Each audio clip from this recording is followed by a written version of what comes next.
யாக்கூறு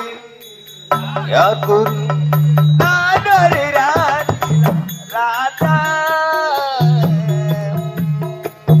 பாதனை இதுவரை ரோதா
உன்னை பார்க்க முடியாத பாவியாகி விட்டேன்.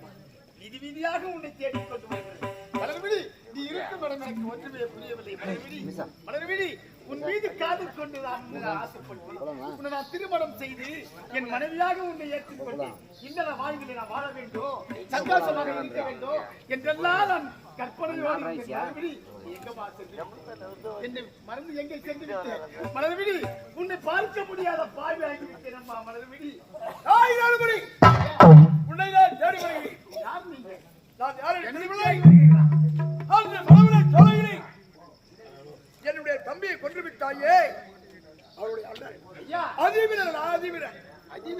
ஆமா, உங்களுடைய தம்பியின் பெயர் ஜெகவீரன்.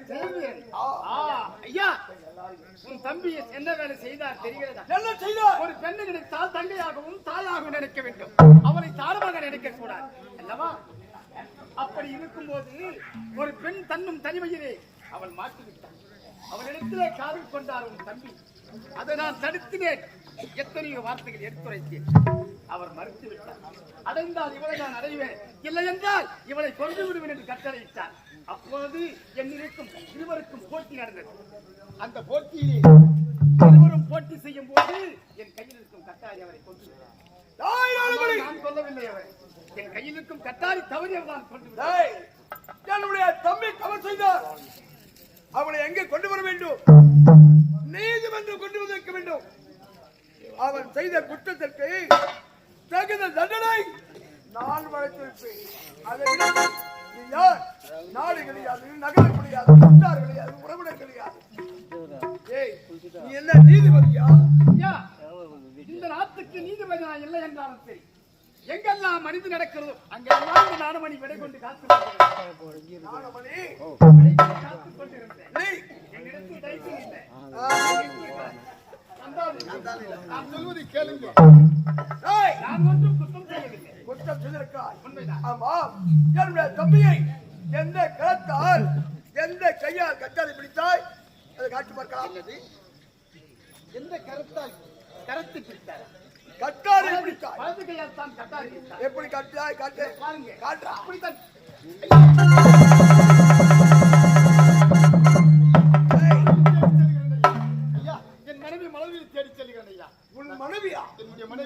என் தம்பியை கொண்டிருக்கிறாய்.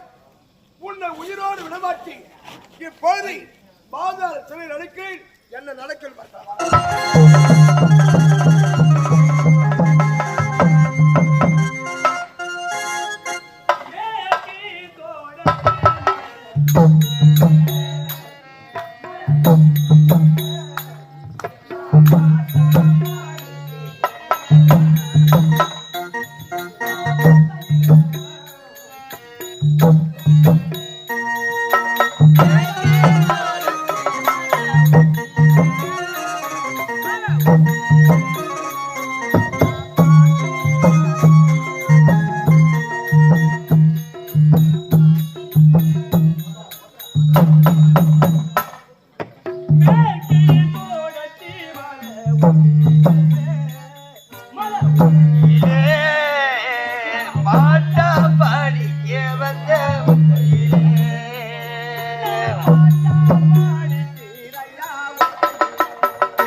அழுது கொண்டு செல்கிறாளே அந்த பெண்ணை யார் என்று தெரியவில்லை.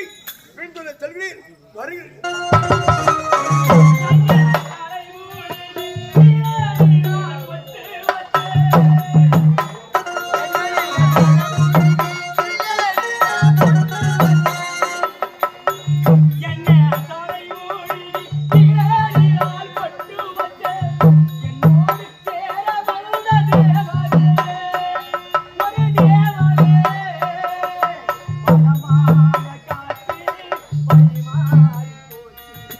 வளமான காற்று வழிமாறி போச்சு.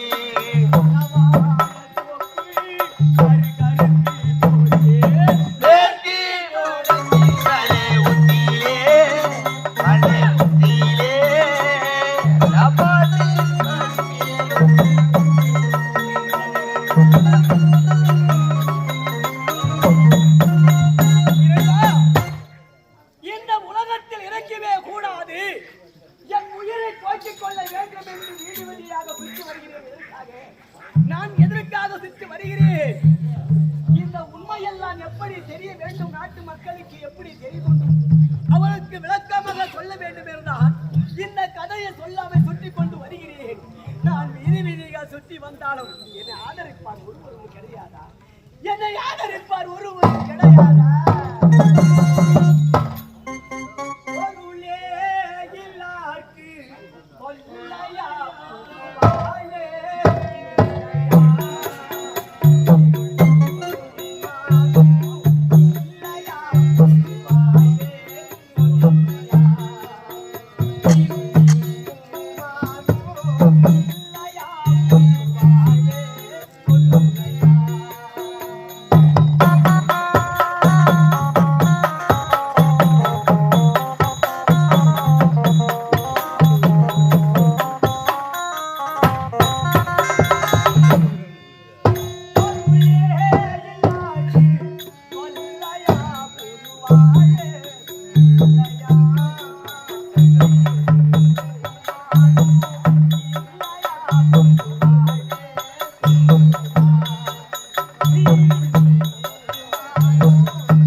எப்படியாவது அந்த பெண்மணி காப்பாற்ற வேண்டும். அந்த பெண்மணி சாக விடவே கூடாது. வருகிறேன். எப்படி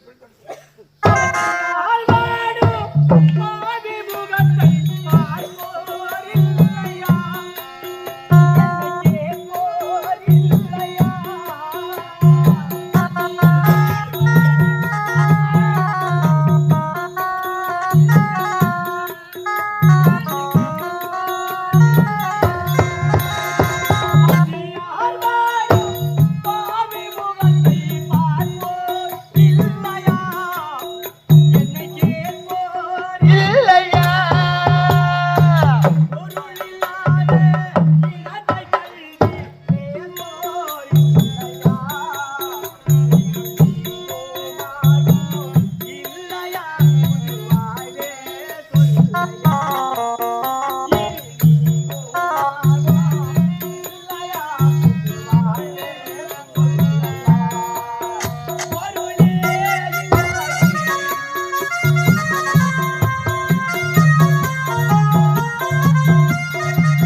அதோ தெரியும் அந்த உச்சி மலை மீது ஏறி என் உயிரை போக்கிக் கொள்கிறேன். இறைவா!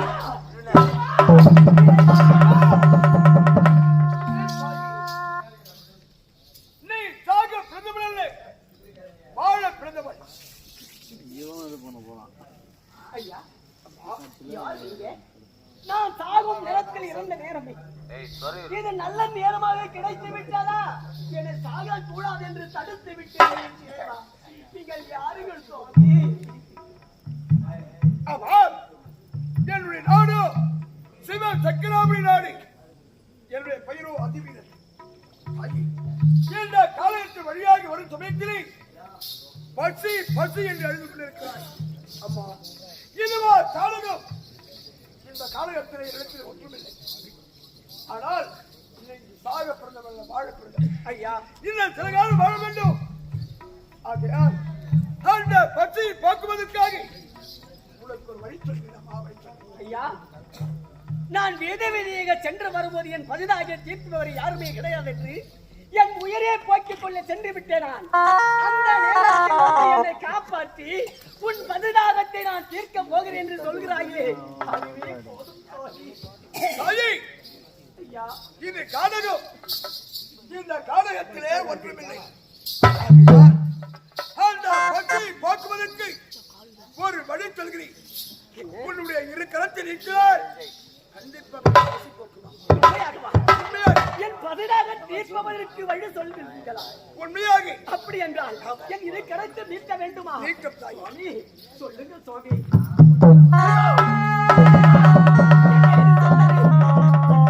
நான் இருக்கும் கொடுமையிலே இதுவும் ஒரு சோதனையாக வந்துவிட்டது. இதோ பாட்டை ஒத்தடி பாதை. இந்த ஒத்தடி பாதையை சென்றால் ஒரு சிறிய கிராமம் இருக்கிறது. அந்த கிராமத்தில் எத்தனையோ தாய்மார்களுக்காக, அம்மா தாயை பசி எடுக்கிறது, ஒரு பிடி சாதம் போட்டால் என்னுடைய அங்க பசி அடங்கும் என்று தாயகத்தில் கட்டால் கொடுப்பார்கள். அப்படியும் கொடுக்கவில்லை என்றால் என்னுடைய நாடு சிவ சக்கராமணி நாடு. தேடி வா, என்னால் உதவி கண்டிப்பாக செய்கிறேன். ஐயா, வீதியாக சென்று பிச்சை எடுத்து என் வழுத்து பொறுப்பை காப்பாற்ற வேண்டும் என்று என் கரத்தில் ஓட்டு கொடுத்து சென்று விட்டாயே. உயிரோடு இருந்தா என் நாட்டுக்கு வா, உனக்கு நான் ஏன் உன்னை என்றென்றைக்கும் நான் மறக்கவே மாட்டேன் ஐயா, மறக்கவே மாட்டேன். இந்த நாட்டு மக்களை நம்பிதான் நான் வீதி வீதியாக சென்று பிச்சை எடுத்து என் நிலைமையை போக்கிக் கொள்ள போகிறேன். அப்பா, என் நிலைமையை பாருங்கள் அம்மா. என் கரத்தில் ஓட்டை கொடுத்து விட்டார். இருந்தாலும் என் பதினாகத்தை நான் எப்படி நான் தீர்த்துக் கொள்ள வேண்டும்? அம்மா, எந்த நுள்ளா பாடுதம்மா, எங்கு உள்ளம் பாடுதம்மா, என் பக்கத்திலே நீ இருந்த துக்கத்திலே நான் இருப்பேன். எங்கேயோ செல்றாயும்மா, ஓ எங்கேயோ செல்றாயும்மா.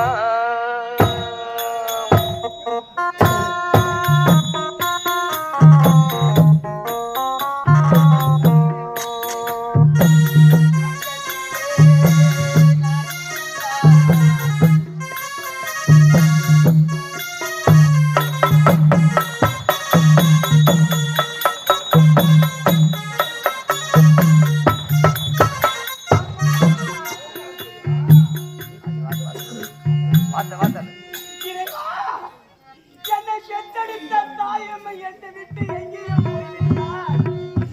என் தந்தையும் என்னை விட்டு வெறுத்து விட்டார். என்னை தாலி கட்டிய கணவரும் என்னை மறந்து சென்று இருந்தாலே ஆண்டவன் எனக்கு தாசியம்மா.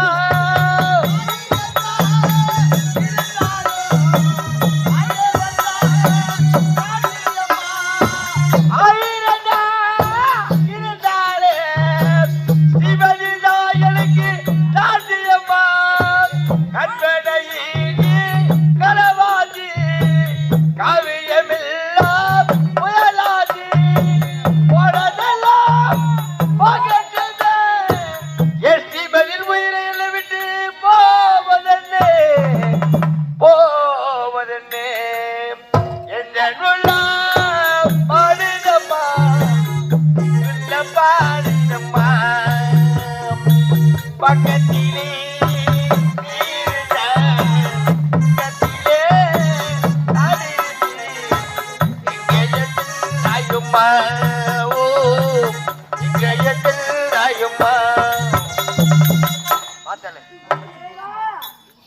ஆயிரம் தான் பிறந்தாலும் அந்த ஆண்டவன் தான் எனக்கு சாட்சி அம்மா.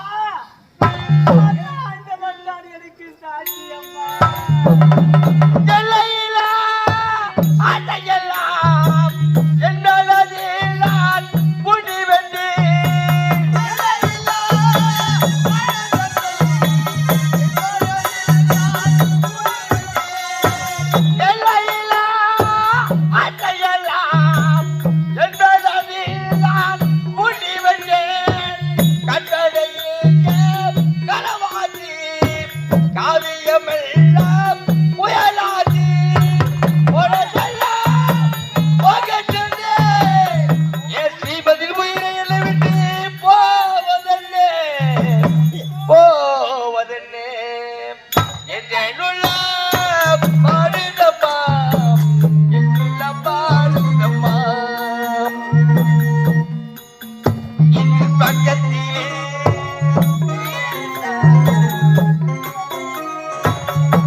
எல்லையில்லா ஆசை என் மனதில் பூட்டி கட்டி வைத்திருந்தேனே.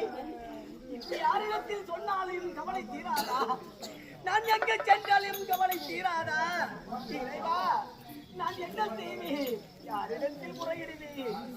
ஆனால் தெய்வம் போல் வந்து ஒருவர், அம்மா நீ பதிதாகத்தால் இருக்கிறாய், வீதி வீதியாக சென்று பிச்சை எடுத்து அதை வைத்துக் கொண்டு தீர்த்து வேண்டும் என்று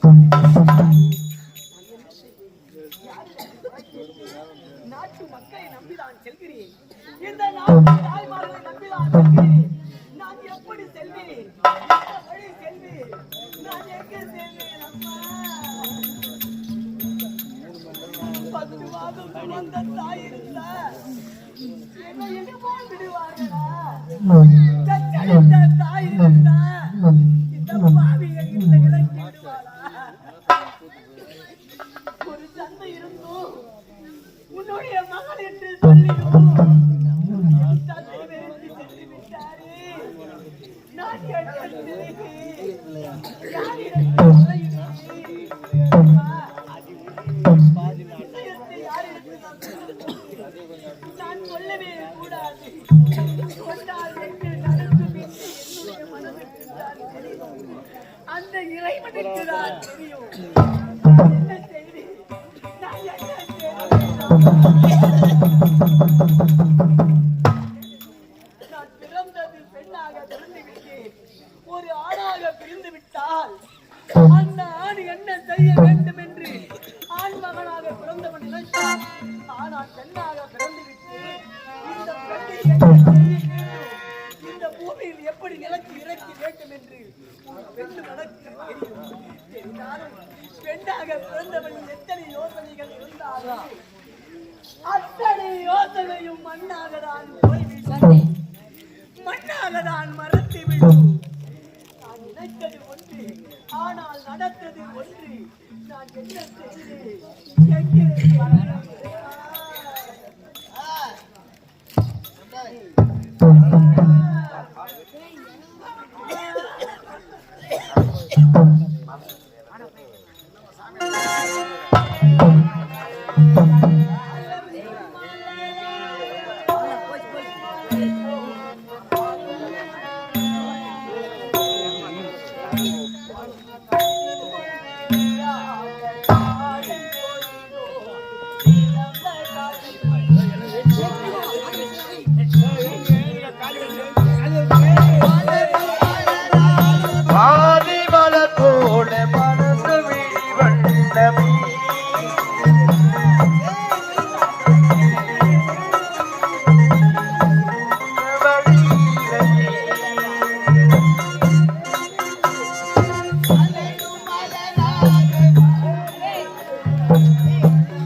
வாழ பிறந்தாயடா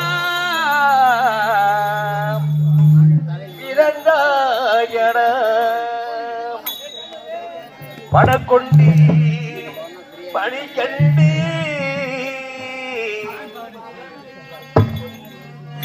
இளமை பணி கண்டு பிறந்தாயடா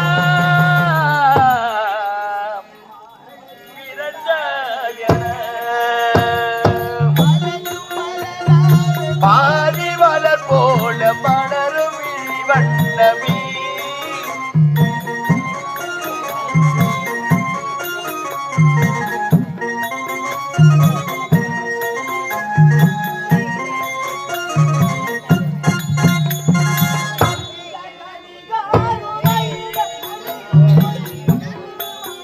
ஏசுமா ஏசுமா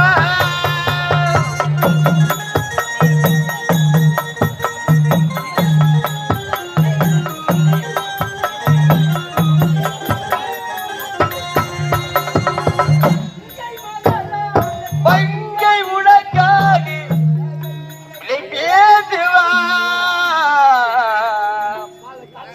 விலை பேசுவா தங்கை மகளாலே உனக்காக